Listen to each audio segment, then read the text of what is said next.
The space station Altair 9 was not a place for heroes. It was a military outpost on the edge of the galaxy, far from the center of power or excitement.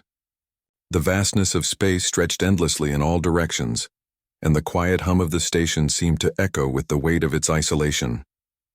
For most of the soldiers stationed there, it was a place to pass the time, waiting for orders that rarely came. Corwin was one of those soldiers. He wasn't important. He was just another face in the crowd. A young man from a distant world who had signed up to serve because it was the only way he could escape his past. In the long stretches of nothingness between missions, he kept his head down and focused on his duties, trying to keep busy. He was good at it. Being a soldier was the one thing in his life that felt right. But everything changed the day Princess Lyra arrived. She wasn't supposed to be there. The station wasn't a place for royalty. Yet her ship had made an emergency landing, her journey interrupted by unexpected damage to her vessel. Her people, the Janari, were one of the most powerful species in the galaxy, known for their fierce warriors and unshakable pride.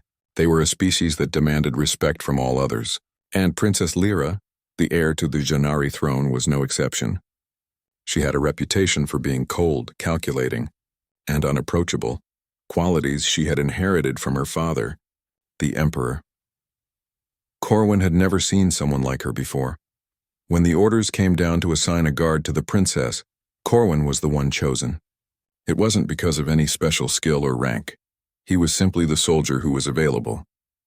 His heart sank as he stepped into the room where Lyra was waiting. She was surrounded by her elite guards and attendants, all of them silent as if the air itself dared not disturb her. Lyra sat on a chair, her posture perfect, her eyes sharp as she surveyed the room. Her skin was a deep shade of indigo, her long silver hair falling elegantly over her shoulders. Her eyes, dark as the void of space, met his for just a moment. Corwin froze. She wasn't like the women he had known back home. She wasn't like anyone he had ever seen. She exuded power, beauty, and authority, and yet in her eyes there was something more, something that made him feel like a child in her presence. "You," she said, her voice soft but commanding. "You're the one assigned to guard me?" Corwin gulped, feeling small under her gaze. "Yes, Princess, I'm your guard for now." Lyra tilted her head slightly, studying him. "You don't look like much." He blushed but stood his ground. "I assure you, Princess, I'm more than capable." The princess didn't respond. Instead, she turned her attention back to the view outside the station's window, watching the stars drift by in their endless dance.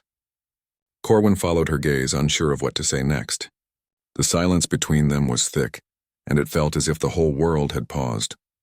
Later that day, after Lyra's ship had been repaired enough to continue its journey, Corwin was told to follow her to the docking bay.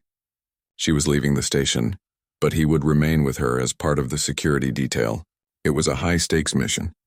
The Janari were at war with another species, and the princess was being escorted to a nearby planet where her presence was needed to rally their forces.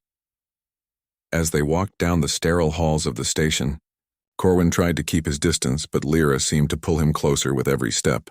It wasn't just the way she carried herself or the strange magnetic aura she had. It was something else, something Corwin couldn't quite explain. At the docking bay, Lyra stopped and turned to face him, her eyes softening for a brief moment. "I'll be safe, soldier," she said, her voice a little less cold than before. "But I want you to know, I don't trust anyone else." "Stay close." Corwin blinked in surprise. She had just spoken to him like he wasn't just a guard, like he wasn't just another face in the crowd. He couldn't hide the small spark of pride that grew in his chest. "I won't let anything happen to you, Princess." Her eyes met his again, and for a moment Corwin could have sworn he saw a flicker of something in them. A warmth, maybe, or maybe just curiosity. But before he could dwell on it, she turned and walked up the ramp to her ship. The journey to the next planet took several hours, and Corwin stayed close to Lyra, watching over her as she sat alone in her quarters. She wasn't the same woman he had seen on the station. There she had been all business, surrounded by her guards and advisors. Here, she was alone, and there was something vulnerable about her that Corwin hadn't expected. Her face was no longer an unreadable mask, but something softer. She seemed lost in thought. "Princess?" Corwin asked, breaking the silence. "Is everything all right?" She looked up at him, her expression unreadable at first. Then, to his surprise, she smiled, just a little. "I don't know if I can do this, Corwin. I don't know if I can be the ruler they want me to be. I don't want to be what they expect." Her words shocked him. He had always imagined royalty as being unshakable, untouchable, as if their lives were nothing more than a series of ordered events, without any room for doubt or fear. But here was the princess confessing her worries to him of all people. "You don't have to be what they expect," Corwin said quietly. "You can be whoever you want to be." Lyra's gaze softened, and for the first time he saw something in her eyes that he couldn't ignore. It wasn't power or arrogance. It was vulnerability. For a brief moment, she was just a person, and he was just a person, standing together in the vastness of space. "Thank you, Corwin," she said, her voice almost a whisper, and for the first time since meeting her, Corwin felt a sense of connection. It was brief, like a spark that might flicker out just as quickly as it had appeared, but it was enough to leave him wondering. Was it possible for someone like him, a lowly soldier, to have any place in her world?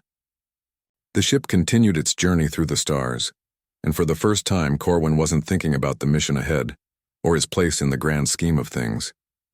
Instead, he found himself thinking of the princess, not as a ruler, not as an heir to an empire, but as someone he had started to understand in a way no one else could. And in that moment he wondered if the impossible could happen, if perhaps he and Lyra were more alike than anyone would ever realize. The days following their brief conversation in the ship were strangely quiet, and yet they were filled with an unspoken tension. Corwin couldn't stop thinking about Princess Lyra, the brief moments they had shared, her quiet confession of uncertainty, and the way her eyes softened as she spoke to him. It had all stirred something deep inside him. He had never imagined someone like her, a royal princess with so much power and responsibility, would feel the same kinds of doubts he often had. And yet here she was, a woman trapped by her duty and expectations. Lyra, for her part, seemed just as distant after that conversation, though Corwin noticed that she sometimes looked at him with a hint of curiosity. It was subtle, but it was there. He kept his distance, of course, doing his duty as her guard without complaint. But something had changed. She wasn't the untouchable princess anymore. She was a person. And for the first time, Corwin began to wonder if he could be more to her than just a soldier. It was a few days later when their true bond began to form. Their ship was nearing its destination, a remote planet that was home to one of the largest Janari military bases in the galaxy.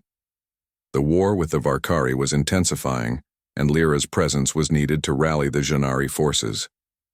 They had to be ready for battle, and every moment was critical. Corwin had been assigned to accompany Lyra to the planet's surface, where she would meet with military leaders. As the ship descended through the atmosphere, he was at her side, his eyes scanning the surroundings for any potential threats. His mind, however, kept drifting back to Lyra. Despite her royal status, there was a quiet strength in her, something that made her different from the cold, distant figures he had expected her to be. When they landed on the planet, the bustling military base greeted them. Soldiers marched in perfect formation, and warships were lined up along the hangar, their engines humming in preparation for battle. It was a place filled with tension, the kind of tension that hung in the air like a storm just waiting to break. The planet was on the edge of a dangerous front line, and every decision made here could mean the difference between victory and defeat. Lyra, with her royal dignity, walked through the base as if she owned it. Her presence was commanding, and the soldiers stood straighter as she passed. But despite the respect and awe that her appearance commanded, Corwin could see that something was bothering her. She wasn't focused like the leaders around her. Her eyes seemed distant, almost lost. They arrived at the command center, where several high-ranking officers were waiting for them. The room was filled with maps, holographic screens, and tactical data. Corwin took his place at the door, his hand resting on the hilt of his blaster. He had seen this kind of room before. It was where decisions that affected millions were made and where the weight of the galaxy seemed to press down on everyone inside. Lyra took her seat at the table, her back straight, her face unreadable. The officers, all Janari, stood at attention, awaiting her orders. They spoke of battle strategies, of troop movements, of weapons and defense systems. It was all business. But Corwin noticed how Lyra seemed to withdraw into herself, barely responding to the conversation. It was then that one of the officers, General Kalin, addressed her directly. "Princess, we need your decision on the new weapons shipment from the capital. The Varkari forces are preparing for an all-out assault. We cannot afford to waste time." Lyra didn't respond immediately. Her fingers tapped against the table, the only sign of the internal conflict she was battling. Corwin could see the exhaustion in her eyes. She wasn't just tired from travel. She was worn down by the pressure of it all. The weight of the war, her role in it, the constant expectation to lead her people to victory. It was all too much for one person to bear. After a long pause, she finally spoke. "We'll need to coordinate with the Varkari's movements," she said, her voice quiet but firm. "But not with their plans in mind. We need to catch them off guard. Use their weaknesses against them." The officers nodded, their respect for her decision clear. She had made a choice, a good one. But Corwin saw something else, a look of doubt in her eyes. She wasn't sure of herself. He could tell.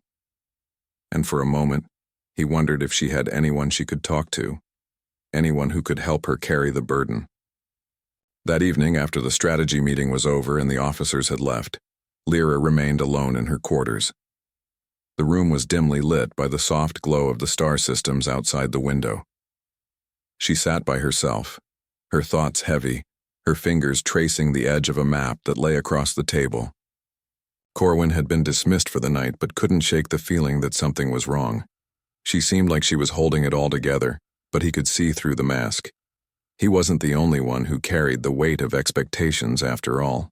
He understood what it was like to feel like you didn't belong, to be constantly judged for something you couldn't control. He found himself walking back to her quarters, his feet moving before he even thought about it. The hallway was quiet, and the sounds of distant chatter and military activity had faded away. He reached the door to her quarters, unsure of what he was doing. But before he could knock, the door slid open. Lyra was standing there, her eyes meeting his as though she had been expecting him. "You didn't have to come," she said, her voice softer than he had ever heard it. "I'm fine." Corwin shook his head. "I can see you're not." For a long moment, neither of them spoke. The silence between them was not awkward, but rather filled with the weight of unsaid words. Finally, Lyra stepped aside, gesturing for him to enter. "I'm tired, Corwin," she said as she sat down at the table again, her hands folded in front of her. "I don't know if I can do this. The war, the weight of it all. I feel like I'm failing." Corwin stood by the door, unsure of how to respond. He had never been in a situation like this, and part of him wanted to offer words of comfort, to say something that would make her feel better. But he wasn't sure if anything he said would help. "You're not failing," he said quietly. "You're doing the best you can." Lyra looked up at him, her eyes searching his face. "But what if it's not enough?" Corwin stepped closer, his voice steady. "Sometimes, just doing your best is more than enough. You can't control everything. You can't win every battle, but you can fight for what's right." For the first time since he had met her, Lyra smiled. It wasn't a smile of power or authority, but one of genuine appreciation. She stood up and walked over to him, her eyes soft. "Thank you, Corwin," she said quietly. "I don't think I've had anyone say that to me in a long time." It wasn't much, but in that moment Corwin realized something. He wasn't just a soldier to her anymore. He wasn't just a guard. He was someone she trusted. And for the first time, that trust felt like a fragile bridge between them, one that had the potential to grow stronger as they spent more time together. They stood in silence for a while, the hum of the ship around them. Neither of them spoke, but neither of them needed to. There, in the quiet of the room, something had shifted. Corwin and Lyra, the soldier and the princess, had found a connection, one that was not built on rank or duty, but on something deeper. And for the first time, Corwin allowed himself to believe that perhaps against all odds this connection could grow into something more. The days on the planet passed in a blur. The tension in the air was palpable as the Jannari prepared for the upcoming battle. Every officer, soldier, and even the civilians felt the weight of the impending war. But in the midst of all this, Princess Lyra and Corwin found moments to share. Moments where the world around them seemed to disappear, even if only for a few breaths. They were no longer just a soldier and a princess. They had become something more, something deeper. Their conversations had moved from small talk and military strategy to long discussions about their fears, their hopes, and the weight of their roles in the galaxy. And with each passing day, their connection grew stronger. Despite the ongoing war and Lyra's royal responsibilities, there was a sense of calm between them when they were together. Corwin's presence seemed to ground Lyra. When the burden of her position felt too heavy, she would often turn to him for a brief escape from her royal duties. And Corwin, who had always been a loner, found solace in Lyra's presence. She didn't treat him like an inferior, like most people did. She treated him like an equal. However, their bond did not go unnoticed. Whispers among the soldiers and officers began to spread, and some were more than curious about the nature of their relationship. General Kalen, one of the highest-ranking officers, had noticed how often Corwin and Lyra were together. He was a man of duty, and loyalty to the Empire ran deep in his blood. Seeing the princess and the lowly soldier forming such a strong connection raised suspicions. One evening, as the sun set behind the horizon of the war-torn planet, Lyra called Corwin to her quarters. She had been away at a meeting with her military council, and when she entered, her expression was more serious than usual. "Corwin," she began, her voice low and tight with concern. "We need to talk." He looked at her, sensing the gravity in her tone. "What's wrong, princess?" Lyra walked over to the window, her eyes staring out at the chaotic beauty of the planet below. The city lights flickered, and the sounds of the military base echoed in the distance. It was a world on the brink of destruction. Yet here they were, discussing things far removed from war. "I'm afraid," she said quietly, her voice barely above a whisper, "that the time has come to make a choice." Corwin's heart skipped a beat. He had no idea what she meant, but he had an uneasy feeling in his chest. "What do you mean?" Lyra turned to face him. "My father, the Emperor, has sent word. He demands that I return to the capital immediately. He wants me to marry one of the generals to solidify our alliances with other factions. The war is escalating, and he believes that a union like this will bring us victory." The words hit Corwin harder than he expected. He had never thought about Lyra in that way. She was a princess, yes, but she had become more than that to him. She had become a friend, someone who understood him in a way no one else ever had. Lyra took a deep breath, her eyes searching his face for any sign of understanding. "I cannot do this, Corwin. I can't marry a man I don't love just for the sake of power." Corwin's throat tightened. He had no idea what she was going through, the weight of the decision before her, but he knew one thing. He couldn't stand the thought of her being forced into a marriage that would not bring her happiness. "You don't have to," Corwin said, his voice steady despite the storm inside him. "You're more than just a pawn in your father's game. You can make your own choice. You have the power to change your future." Lyra smiled sadly, her eyes filled with pain. "I wish it were that simple. But the Empire depends on me. They need me to be the perfect ruler. And that means sacrificing my own happiness." Corwin stepped closer to her, his voice low but filled with determination. "Then you fight for your happiness. You're not bound by the expectations of others. You are your own person, Lyra, and I'll stand with you, whatever you choose." Lyra looked at him, her gaze softening. "And what if my choice means losing everything? My throne, my people, you?" Corwin took her hands in his. "Then I'll lose it all with you if that's what it takes." The words were out before he even had time to think. But as soon as he said them, he knew they were true. He had come to care for her deeply, more than he had ever thought possible. He didn't want to lose her, but if that was what it took for her to be happy, then he would follow her into the unknown. Lyra's eyes filled with tears, though she quickly wiped them away. "You're willing to give up everything for me? A lowly soldier like you? Giving up everything for a princess like me?" Corwin squeezed her hands gently. "It's not about being a soldier or a princess. It's about what we want, what we believe in, and I believe in us." Lyra stood in silence for a long moment as though weighing the words in her heart. Then slowly she pulled away from him, her expression unreadable. "I have to go back to the capital," she said softly, her voice filled with sorrow. "But I don't know if I can do it. The pressure is too much, Corwin. My people expect so much from me. They want me to marry, to lead. But I don't want any of that. I want to make my own choices. Corwin's heart sank. Then don't go back. Lyra looked at him, her eyes filled with uncertainty. What do you mean? Run away with me, Corwin said, his voice shaking but filled with resolve. We can leave. Go anywhere. We don't have to follow the path set for us. We can make our own future. Lyra stared at him, her mind racing. Could she really walk away from everything she knew? Could she leave the Empire, her family, the future that was expected of her? The choice seemed impossible. But as she looked into Corwin's eyes, she saw something she hadn't seen in years. Freedom. Corwin, she whispered, her voice shaking. Are you really willing to leave everything behind? Yes, he replied, his voice firm. I would rather be with you than anything else. For a long time, Lyra didn't speak. She only stood there, her heart torn between her duty and her desire for a life of her own choosing. Finally, she spoke, her voice barely above a whisper. I want to leave, Corwin. I want to be free. But if I do this, if I go against my father, against the Empire, everything will change. The war will get worse. And there's no turning back. Corwin nodded. I know, but we don't have to face it alone. Lyra looked at him, a tear slipping down her cheek. Then I'll go with you. We'll face whatever comes together. It was the beginning of a new chapter, one that neither of them could have predicted, but they had made their decision.